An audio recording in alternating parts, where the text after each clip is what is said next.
Dans cette vidéo, nous allons voir quel est le meilleur exchange selon différents critères tels que la fiabilité, les frais, la facilité d'utilisation, les fonctionnalités et j'en passe. Le but étant que vous trouviez l'exchange parfait selon vos besoins. Allez, c'est parti, on commence directement sur l'écran. Alors comme vous pouvez le voir sur l'écran, j'ai réalisé un tableau comparatif avec différents critères qu'on va voir l'un à la suite des autres. Mais la première chose qu'on voit à gauche de l'écran, c'est les différents exchanges que je vais présélectionner. Donc là-dedans, on a Binance, OKX, BitGet, Coinbase et Swissborg. J'ai pris ceux qui étaient les plus connus et surtout les plus utilisés en termes de volume. On commence sans plus tarder par la première ligne qui est POR. Qu'est-ce que veut dire POR? Ça veut dire Proof of Reserve. Donc c'est un peu un critère de fiabilité parce qu'en fait depuis peu, la plupart des exchanges montrent un petit peu ce qu'ils ont dans leurs réserves. Donc si un exchange a beaucoup dans ses réserves, ça veut dire qu'il a de quoi retirer l'argent de ses clients et que donc les clients ne sont pas en danger car leur argent est bien sur la plateforme. Pour ceci, je vais vous montrer un site qui est assez connu, c'est DeFi Lama. Vous pouvez ici aller dans Transparence SEX. SEX, ça veut dire Centralized Exchange, donc les échangeurs centralisés. Donc là, on a une liste de tous les exchanges avec pas mal de choses, notamment le volume, les assets, etc.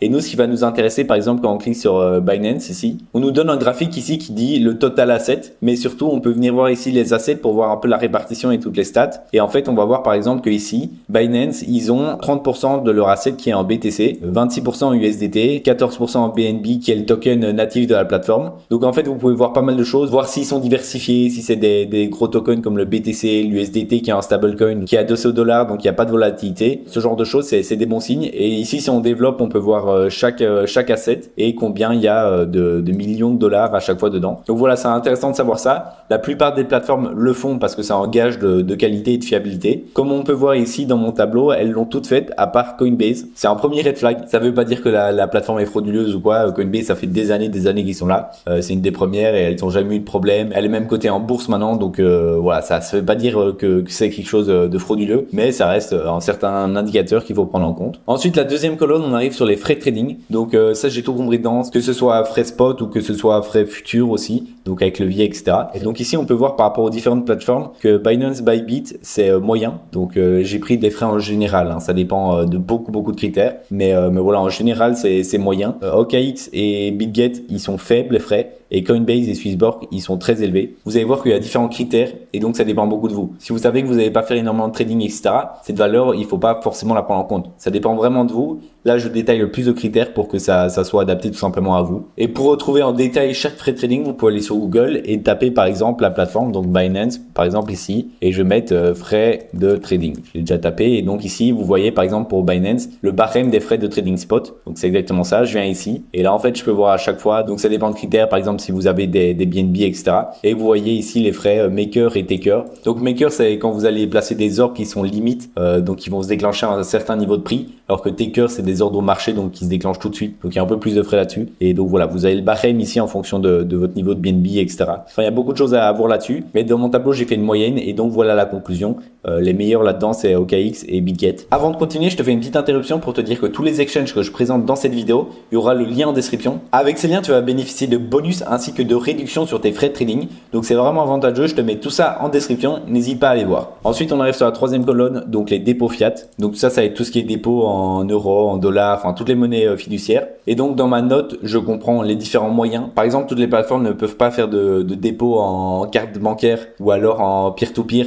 Et du coup, je prends tout ça en compte. Je prends aussi tout ce qui est frais, donc les frais au niveau du dépôt. Donc voilà, ce genre de choses, c'est pris en compte. Et on obtient comme résultat, du coup, Binance, Bybit, qui ont des méthodes de dépôt, du coup, qui sont très variées. OKX et BitGet variés. Et Coinbase et Swissborg, qui sont assez limités là-dedans. Donc je pense que vous commencez à voir un petit peu, par exemple, Coinbase ici, qui enchaîne 3 rouges. Donc pour l'instant, elle est pas ouf. On va voir si par la suite, ça se rattrape ou pas. Mais donc au niveau des dépôts, c'est vraiment Binance et Bybit qui sont assez leaders là-dedans, qui ont vraiment beaucoup de choix et qui ont des frais qui sont très faibles. Ensuite ici, quatrième colonne, on va voir les frais de retrait crypto. Donc ça, c'est directement on-chain. Donc j'ai fait un peu une moyenne en fonction des réseaux, que ce soit le réseau BTC, le réseau ERC20, le réseau, j'ai fait aussi BSC, le réseau Base. Enfin, j'ai fait un peu une moyenne et j'ai comparé tout ça entre chaque exchange. Et donc tout ça, vous pouvez le trouver facilement sur Google. Là, j'ai juste essayé de synthétiser au mieux pour que ça soit le plus clair et que ça soit pas infini, sinon ça prendrait 2 heures.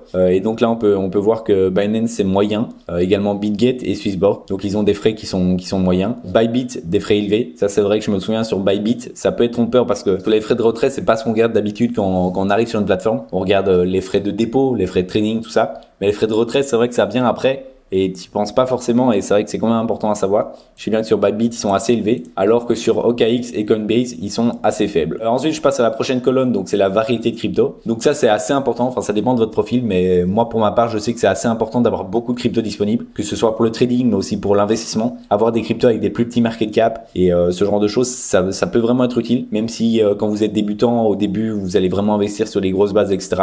Si vous voyez un peu plus long terme, je sais que c'est un critère qui peut être intéressant à savoir. Donc ici au niveau de Binance, Bybit, OKX et Coinbase c'est assez varié. Donc pour vous dire, toutes ces plateformes là, si je me souviens bien, on est à environ 150 à 300 cryptos plus ou moins. Donc c'est déjà bien, c'est déjà très bien. Mais on peut voir que Bitget c'est le seul, parce que c'est un exchange qui est aussi plus récent et donc ils mettent beaucoup plus de cryptos dedans. Il y en a environ 700 en faisant mes recherches, c'est ça que j'avais vu, en 600, 700. Donc c'est 2 à 4 fois plus que les autres, ce qui est vraiment bien parce que dès que vous cherchez une crypto, etc., elle y est. Donc ça c'est trop bien là-dessus. Et on a Swissborg qui est fort limité là-dessus. Donc c'est vrai que Swissborg, il y a vraiment que le minimum au niveau des cryptos. Mais en tout cas pour la variété de cryptos, c'est vrai que Swissborg il est pas excellent là-dedans. On passe à la prochaine colonne, donc c'est les réseaux supportés. C'est au niveau des dépôts et des retraits. Donc sur quel réseau vous pouvez retirer ou déposer vos cryptos. Au niveau de Binance, OKX et Bitget, on va être très varié. Même les nouveaux réseaux qui se lancent, ils sont assez vite intégrés à ces plateformes-là. Ensuite, on va avoir Bybit et Swissborg en varié et on va avoir Coinbase en limité. Donc voilà pour les réseaux supportés. On arrive ensuite à la facilité d'utilisation.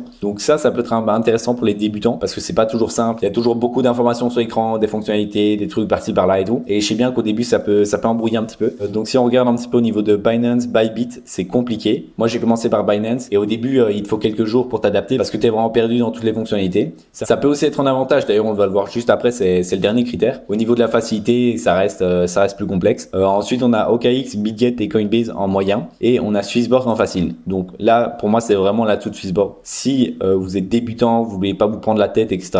Pour moi, c'est clairement Swissborg qu'il faut prendre. Après, si vous voulez aller un peu plus loin dans les fonctionnalités, etc., je pense que c'est quand même intéressant d'aller sur d'autres plateformes parce que Swissborg, si vous voulez vraiment rentrer dans l'écosystème, etc., ça va être plus compliqué à long terme. Mais donc voilà pour la facilité. Et on arrive du coup à la dernière colonne. Donc c'est les fonctionnalités diverses. Là-dessus, je compte vraiment énormément de critères. J'ai regardé au niveau des cartes crypto, tout ce qui est Launchpad, Launchpool, tout ce qui est Earn aussi. Donc gagner des intérêts, stacker ses cryptos, etc. Tout ce qui est aussi bot de trading, copy trading. Enfin, il y a vraiment énormément de choses. Ça dépend, ça varie en fonction des plateformes. Mais pour faire une moyenne, on peut voir que Binance, Bybit et Bitget, c'est très varié. Il y a vraiment beaucoup de choix là-dessus. Alors que OKX, c'est assez varié. OKX, il y a quand même pas mal de fonctionnalités, mais ça va surtout être pour tout ce qui est institutionnel. Donc les avantages qu'on va voir, c'est plus pour le professionnel que le privé. Et ensuite, on a Coinbase et Swissborg en limité. Donc vous pouvez voir que voilà, on arrive à la fin du tableau. Je vous ai juste mis ma note à la fin, donc c'est une note personnelle. Ça regroupe un peu mes expériences avec et également tout ce qu'on a vu juste avant. Cette note, du coup, elle est personnelle. Ça dépend vraiment, comme je vous ai dit, de vous, ce que vous souhaitez faire sur l'exchange. Il y en a, ça va être vraiment pour la facilité, d'autres pour les fonctionnalités, etc. Donc ça, je vous laisse voir un petit peu tout le tableau. Mais si vous voulez ma note, le plus bas, c'est Coinbase avec 2 sur 10. Parce que Coinbase, il y a beaucoup de frais. C'est pas si simple. Quand je regarde les avantages, je vois juste ici au niveau des frais retrait crypto. Mais c'est pas franchement ce pourquoi je vais décider de choisir Coinbase. Ensuite, juste après, on a Swissborg, 5 sur 10. Donc pour moi, le gros atout, comme je vous l'ai déjà dit, de Swissborg, c'est au niveau de la facilité. Donc voilà, pour le reste, c'est sûr qu'il y a plus de frais, il y a moins de fonctionnalités. Mais bon, c'est facile, c'est bien pour les débutants. Ensuite, on a Bybit avec 6 sur 10. Puis Binance avec 7 sur 10. Et enfin, le premier, Bitget avec 9 sur 10. Donc pour moi, c'est vraiment la pépite Bitget. Ça combine un peu tout. Quand on regarde au niveau des avantages, il les a presque tous. On peut juste peut-être mettre un petit bémol au niveau de la facilité d'utilisation.